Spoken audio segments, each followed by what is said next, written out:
Well, apparently there are more, sir. More, I frowned. Mr. Ambrose had mentioned something about baggage. Apparently, he hadn't been referring to me after all. Yes, sir, quite a lot more, in fact. If you could open the door, please, they're not really very light. All right, all right. Sighing, I got up and strode to the door if you can call taking 1.5 steps forward across the minuscule cabin, striding. Pulling open the door, I revealed a scraggly young man with a boyish, freckled face, who was swaying like a landlubber under the weight of at least half a dozen suitcases. Good God in heaven, what's in there? Stones, the boy suggested. Anvils, bricks, he flushed. Begging your pardon, sir. I don't have any with me, so there's no need to beg. Come in, come in. Stepping aside, I beckoned him inside, and Cole staggered forward, depositing the cases on my bunk with a thud. Taking a deep breath, he straightened. Well, that's all of them. He gave me a salute, in the process nearly banging his head into the low ceiling. If you should need anything else, sir, please don't hesitate to send for me. Seaman Wood, Mason and I have been ordered by the captain to look after our passengers' every need on this trip. Thank you, I told the boy with a smile. He gave a little start, then saluted again and hurried out of the room. I stared after him for a moment, wondering about his odd reaction. Then I remembered he worked for Ricard Ambrose. He was probably not used to people in charge smiling at him. Oh yes, Ricard Ambrose. What the heck have you cooked up this time in that stony brain of yours? I mumbled, stepping towards the suitcases. Narrowing my eyes, I pushed the lid upward. It didn't move an inch. Locked, blast him. Well, if he was waiting for me to come running to beg to see inside, he would have to wait until he was blue in the face.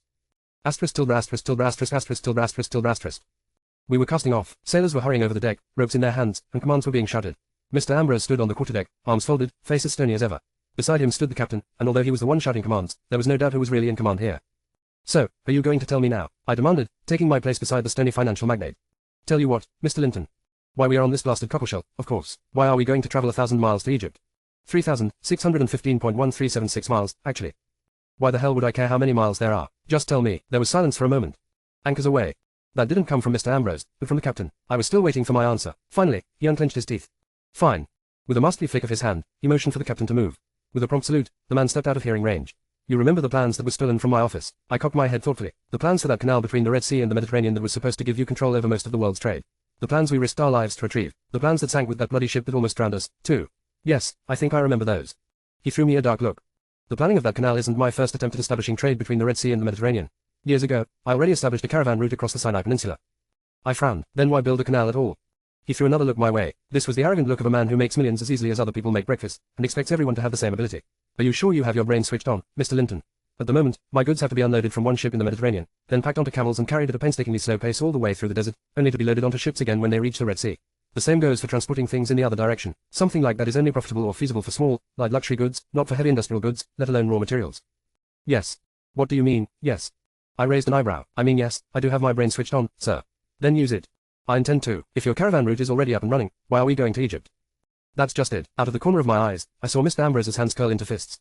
It is not running, at least it does not seem to be at the moment. While we were away, trying to retrieve the plans for the canal from Lord Dalgleish, this arrived at my office. Pulling an envelope out of his pocket, he held it up for me to see. The sharp wind blowing around us tugged at it, trying to pull it out of his hand. In spite of the papers bending and fluttering, I could make out a strange, curly script all over it, and on the sheets of paper peeking out. What is that? A letter from my agent in Alexandria, 14, Mr. Linton, telling me that my caravans across the Sinai Peninsula have recently been subject to raids. Is that so? Indeed it is, and not just normal raids, where the bandits grab everything they can and run. No, these were planned, coordinated and vicious attacks. Entire caravans were sorted, even the camels. And camels are expensive animals. I was gazing out over the ship at the bustling seamen, but I wasn't really seeing them. My brain was definitely switched on now, and big ears were whirring. Let me guess, your greatest competitor in the trade is Lord Daniel Eugene Dalgleish. Quite so, he transports the same goods I do, only he ships them around the Cape of Good Hope. A simpler process, but lengthier and more expensive. What wonderful luck for Lord Dalgleish that those bandits suddenly decided to have a go at your caravans, sir. Do you really believe in luck, Mr. Linton?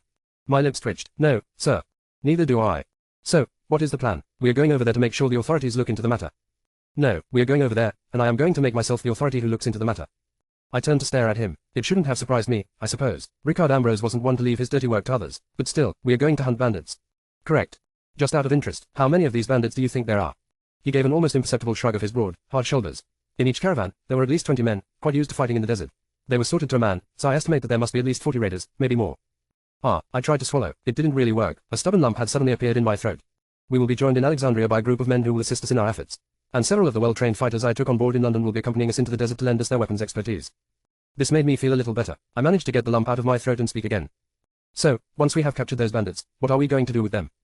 Capture. It would be too much to say that one of his eyebrows actually rose, but a sense of raised eyebrows definitely emanated from his unmoving features. What makes you think we are going to capture them? Well, what else could you do? I broke off, as the answer abruptly occurred to me. Suddenly, the lump in my throat was back. It had gotten bigger on its short holiday. I don't have any use for bandits, Mr. Ambrose told me in that cold voice of his. Then he turned away, and marched towards the captain. What are your men waiting for, Captain? Tell them to get this ship out of the harbor. Now. Most of me was still a bit numb from Mr. Ambrose's casual revelation of our murderous plans. But another part of me couldn't help thinking, how are we supposed to leave now? The wind is blowing in the wrong direction. The captain didn't seem to have noticed that, though. He saluted. Yes, sir, Mr. Ambrose, sir. I expected him to cry out, set the sails or something equally nice and nautical. But instead, he merely gestured to the nearest seaman, who opened a hatch in the deck and whistled, twice. A shudder went through the entire ship, and suddenly I noticed black smoke rising out of one of the things I had taken for masts. I'll be jiggered. My eyes flitted to Mr. Ambrose, that conniving son of a... Asterisk tilde asterisk tilde asterisk asterisk tilde asterisk tilde asterisk. Over the next days, the constant thump of the ship's steam engine became my constant companion. It was helpful in a way, distracting me from my own thoughts, except at night, when the bloody noise also distracted me from sleep. But even the Mammon's steam engine with its monumental powers of distraction could not pull my thoughts away from one thing. The cases. The suitcases which Mr. Ambrose had deposited in my minuscule cabin without the slightest explanation. After 3 days of endless churning engines and watery waves, he still hadn't said a word about what was in them, the bastard. And I most certainly had not deigned to ask. Ha! Of course, I had rigorously interrogated Seaman Charlie Coles, but even under the threat of keelhauling, he stuck to his story that he had only carried the cases, and never looked inside. Finally, I had pity on the young man and sent him off without any major mental scars from the Inquisition.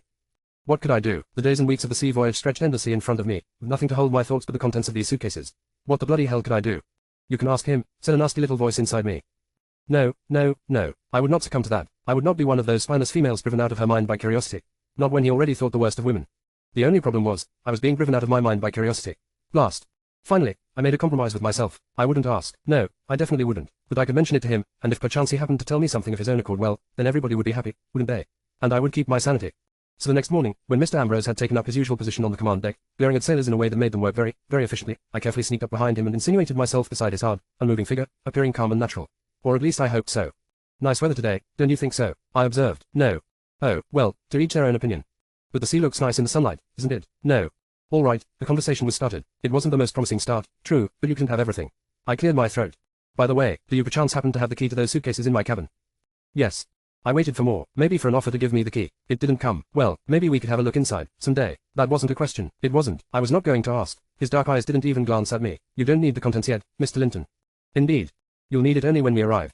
This, contents sounds mysterious, sir. I waited again. Does it, Mr. Linton? Blast, blast, blast. Well, even if I don't need the contents, sir. I let the sentence trail off suggestively. There was nothing but silence in answer. Apparently, Mr. Ambrose was immune to suggestively trailed off sentences, so I started again. Even if I don't need the contents now, there is a possibility, you know, that a hypothetical person, who is most certainly not me, might be slightly interested in knowing what it is right away. Indeed. Yes, sir. I turned my head away, trying to avoid his eyes. You see, if this hypothetical person were trapped on a hypothetical ship, and had nothing to do all day but to think about the hypothetical contents of these hypothetical cases, this might result in a certain lack of indifference in this hypothetical person towards knowing what might be in these hypothetical cases. Mr. Linton. Yes, sir. Are you curious about what is in the cases in your cabin? What, me? Oh, no, no, no, sir. I see. His broad shoulders did another one of those almost imperceptible shrugs. If that's the case, I suppose I do not need to tell you. You could, if you wanted to, I quickly offered, with my usual Owen-string magnanimity. I don't mind listening to you. I mean, we haven't got anything else to do, have we? He shrugged again. Of course we have. We can enjoy the beautiful weather and watch the nice-looking sea. The bloody bee. Strangle him. Strangle him. Strangle him now. Asterisk tilde asterisk tilde asterisk asterisk tilde asterisk tilde asterisk. Tell me. Tell me now. I can't stand it any longer. Just bloody hell tell me. All right, as most of you will have guessed by my eloquent speech above, I finally broke down and, in a very polite and civilized manner, for me, inquired about the contents of the suitcases. It was a few days after we had watched the beautiful weather and the nice-looking sea together. Mr. Ambrose was standing at the bow, and I approached him, posing my polite question. Tell me, or I'll shove you overboard. Slowly, Mr. Ambrose turned towards me, his chiseled head cocked to one side, and in this very cool and detached and perfectly genuine voice said, Tell you what, pray. Is he serious? Nonsensical question. This was Rickard Ambrose. Of course he was being serious. Those suitcases, what is in them? He cocked his head the other way. In his sleek black tailcoat he looked like some great jungle cat contemplating the best way to slay and eat me. Strange, I distinctly remember you mentioning that you were not curious about this. I lied. Indeed, I would never have guessed. He is making fun of me. I know it, I just know it. So how come, if he was making fun of me, his face was still absolutely straight, looking as if it had been carved from the heart of a mountain? Because he's a bastard, that's why. Not able to find any counter-argument to this, I simply kept silent, inside and out, staring boggedly at Mr. Ambrose. I was not going to beg. No, I was not. But he merely turned away and started watching the ocean again. I wondered what had ever given me the idea that it looked nice. It was grotesque, hideous, beastly. Well, I demanded, are you going to answer or not? He didn't look at me. That depends, Mr. Linton. Will you ask? I did. I should perhaps have clarified. Will you ask in a civilized, respectful manner? Blast him, why did he always have to pick the things that were most difficult to do? I swallowed, gulping down a goodly portion of my pride along with my saliva. Sir, will you please tell me what is in those suitcases in my cabin, sir? All right, I did beg, I know. I was shameless, a disgrace to feminism. I will do better than that. Stepping back from the railing, he turned around and started striding away. I will show you. I was after him in a flash. Disgrace to feminism be dashed. I wanted to know what was in those cases right now, or even yesterday if possible. My overactive mind had already started conjuring up all sorts of things. Maybe it's weapons, guns and grenades and God knows what else. But why would he store them in my cabin? I highly doubted Mr. Ambrose intended me to be the spearhead of our offense. Who knows, even a man like him might turn sensible someday. Perhaps there was money in those cases, money to bribe informants with, to find out where the bandits are. Come on, do you really believe that Mr. Ambrose would waste money on that? He would just glare darkly at any informant, and they would spill the guts without him having to spend a penny. Besides, if it is money, it still doesn't make sense for him to put it in your cabin, does it? It has to be something to do with you, specifically. But what exactly? What? We had reached the door to my cabin by now. I began. He pushed the door open and marched inside. May go in, I finished with a sigh. Why did I even bother? Shrugging, I followed him in. It was a lot more difficult to fit into the miniature cabin now that, besides the giant stack of cases and me, there was also the tall figure of Ricard Ambrose in there. I almost had no choice but to press myself up against him. I swear, it was completely incidental that I got squashed against his flat, hard front. Well, I cleared my throat. Let's get this over with. Taking a key out of his pocket, he pulled one of the cases towards him. My eyes were drawn magically towards it. What is in there? Weapons, money, bearer bonds. As he leaned forward, he couldn't help but press more tightly against me. I could feel the hard, lean muscles of his arm. Or are there maps in there, with secret, safe ways through the desert? By the way, his arm does feel rather nice. Hey, what the heck was that thought doing in my head? The lock snapped open. With a shove, Mr. Ambrose pushed back the lid of the case and revealed the contents. No weapons. However, it wasn't money, bearer bonds or maps, either. Oh no, it was something completely different. Nothing could have prepared me for the magnificent sight that actually met my eyes. The female man who is a woman. Clothes, that's what was in the suitcases. Clothes, and more clothes. And not just any kind of clothes. Ladies' clothes. And not just any kind of ladies' clothes, either, but the kind of ladies' clothes any girl would sell her soul for. Any girl except me, of course. I'm totally immune to such things, being a feminist and all. I would never sell my soul for something as shallow as a piece of oppressive fashion dictated to us by chauvinistic men. Though, looking at those glamorous garments, I might decide to sell someone else's soul, if I could get away with it. Not the soul of someone I really liked, of course, like my little sister Ella. But I wouldn't really have minded handing my aunt over to the devil to get my hands on one of those dresses. If only. Only then did it come to me. These clothes were in my suitcases. Well, not exactly my suitcases, since they had come from Mr. Ambrose, but he had put them into my cabin. Did that mean? Well, I heard his cool voice coming from right beside me, and yet, somehow, from very far away. What do you think? Oh my god, yes, it did mean what I thought it did. Yes, but, how, where, when, and most importantly, why? I don't understand, I said slowly, not quite ready to believe it yet. Why is there a case full of ladies' clothes in my cabin? Not just clothes, Mr. Linton. Taking down another, smaller, case from the pile, Mr. Ambrose opened it. My eyes nearly popped out of my head as the lid lifted and revealed a dazzling array of jewelry in all sizes, shapes and colors. Pearls, diamonds, sapphires and rubies mounted on rings, set in necklaces of gold and silver. I stared at Mr. Ambrose, wondering whether this really was the same man I knew. Maybe it wasn't really him at all, but his generous twin brother. Hey, are you feeling all right, Mr. Ambrose? Of course, and if I let you touch those, he said, gesturing to the jewels, be careful. They're only on loan. If one is damaged, you'll work the debt off till kingdom come. Thank God, he's still himself. Which left the question of what the heck was happening here. I watched in amazement as Mr. Ambrose opened more suitcases, revealing handbags, fans, makeup, hand mirrors, parasols, everything a lady of high society could wish for to go out in style. But what I found most astounding were the girl's clothes. Do I understand you correctly? My voice was weak. This had come as rather a shock. For weeks and weeks there had been tension crackling between Mr. Ambrose and me because he did not want a female employee and had forced me to come to work dressed up as a man.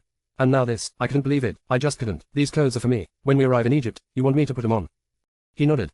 You can put them on now, if you wish, Mr. Linton. You'll have to, eventually, along with some of the rings and necklaces. But I would advise you to wait until we have reached coastal waters. The sea wind can be rather drafty in a skirt. Under normal circumstances, I'd have wondered how Mr. Ambrose would ever know anything about how drafty a skirt was. But right then and there, I didn't care a penny. I was in shock, stunned by the sudden prospect of my approaching sex change. He would have to call me miss. He couldn't call me Mr. Linton. Once I was in a dress. Don't bet on it, said a nasty little voice in my head, but I ignored it. You were serious? This isn't some stupid joke. He gave me a look. One of those looks. The dresses alone cost me £50, 10 shillings and 2 pence. Translation. It is not a joke. But, why, you've argued with me about this for over a month, never giving me an inch.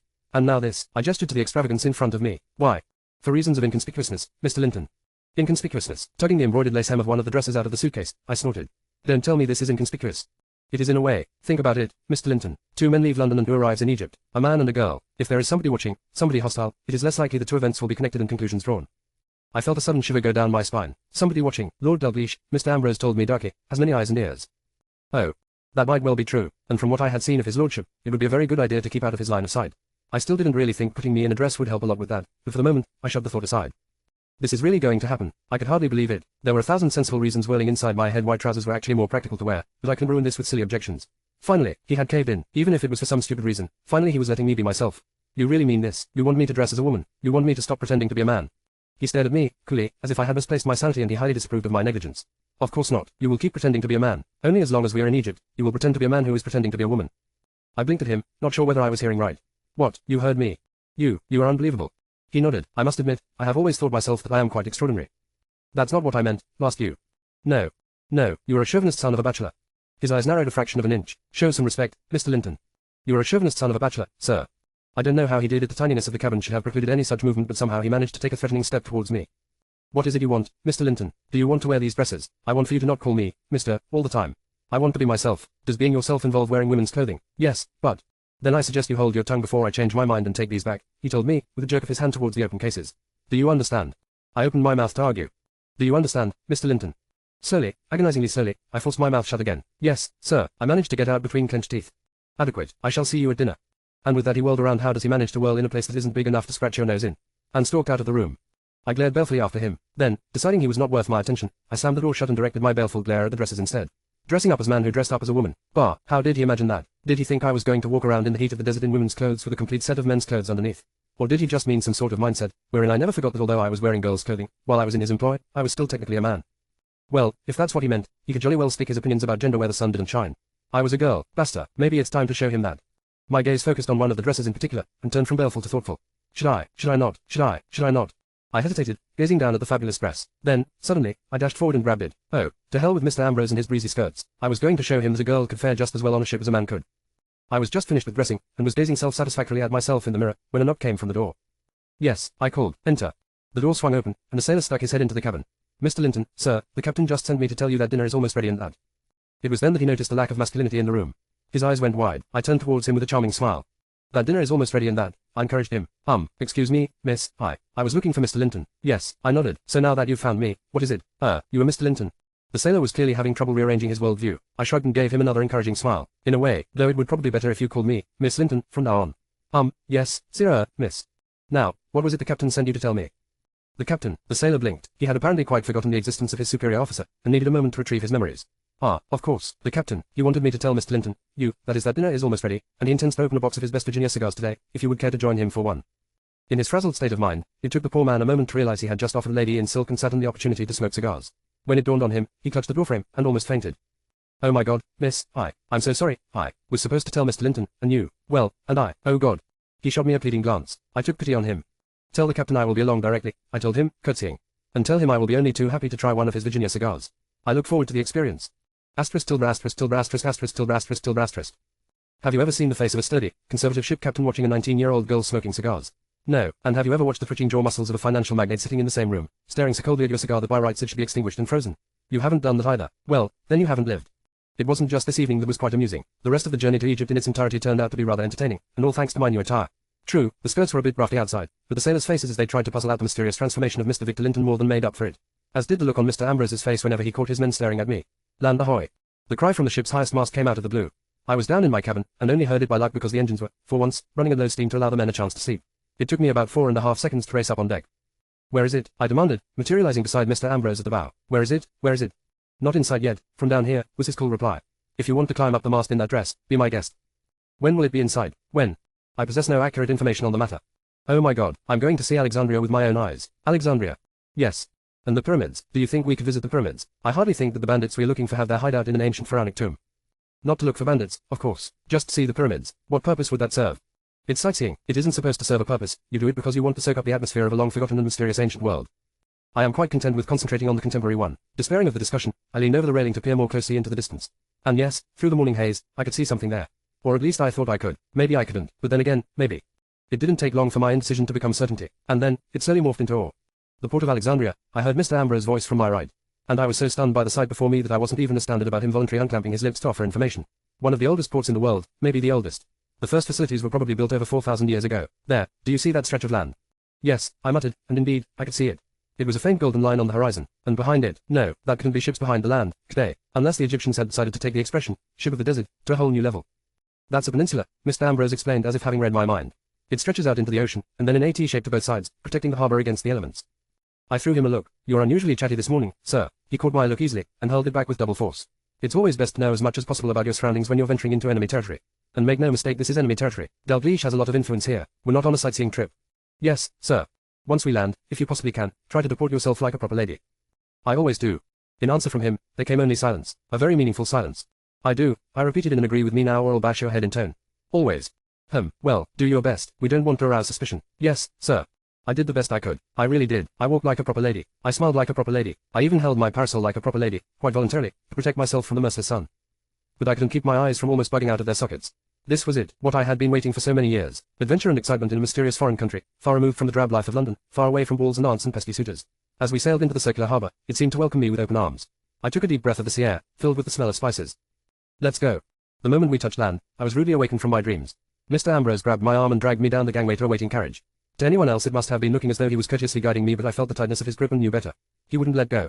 Get in, he hissed, under his breath, and smile, pretend we are two happy people on holiday. Is this really necessary?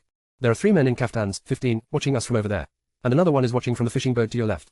Smile, I pulled my lips into a carnivorous grimace. How about this? You'll need to work on it. Why don't you smile, too? I'm a man, in the company of a woman. Nobody expects me to, you arrogant, impertinent. Smile, I said, and get into the coach. Reluctantly, I did as he said. Mr. Ambrose climbed in behind me and thumped his new cane and sword against the roof. Drive. The coach jerked forward, and I shot him a mutinous look. I still don't see why you wanted me to put all this on, I said, gesturing to my dress, made from the finest blue and red silk, with golden embroidery. The hands with which I was gesturing were bedecked with jewels. I mean, it's very flattering, but it's not really convenient for bandit hunting. I told you, it is more inconspicuous. A man with his secretary that might arouse suspicion, particularly if agents of Dalgleish are indeed watching, and they know of me. But a man and a girl will be even more conspicuous. Conspicuous. Ha, what am I saying? It'll be the biggest scandal of the city within a few hours. People will think I'm your mistress, or even worse, and they'll talk about it from sunup till sundown. It's not exactly considered decent or normal for gentlemen to travel with strange girls. Not with strange ones, no. I blinked at him, but he didn't seem in the mood to explain his cryptic answer, so I let it rest. What did I care about my reputation in the city of Alexandria? I would leave this place again in a few weeks and probably never see it again. The drive to the hotel was long and hot. To judge from the noise, the streets were as crowded as could be. I heard conversations, yelling and cursing in what I assumed to be Arabic, but I couldn't see a soul. Mr. Ambrose had pulled the blinds down, and I was too apprehensive of the reasons to ask him to pull them up again. Spies, sharpshooters, something worse.